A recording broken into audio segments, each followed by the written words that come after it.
ढेंकानाल जिला कांकड़पाड़ ग्रामर पुराना साहि 19तम वार्षिक नाम यज्ञ पालित हो 18 तारिख दिन अधिवास पूजा आरंभ होता।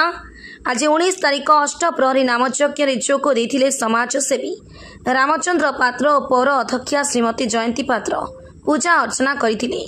उक्त नामयज्ञ 14 नाम मंडली जोग दे संकीर्तन करते। भक्त मानक प्रसाद सेपन कार्यक्रम होता। एथिरे समस्त कार्यकर्ता जोग देते। ब्यूरो रिपोर्ट धनुष एक्सप्रेस।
Oh,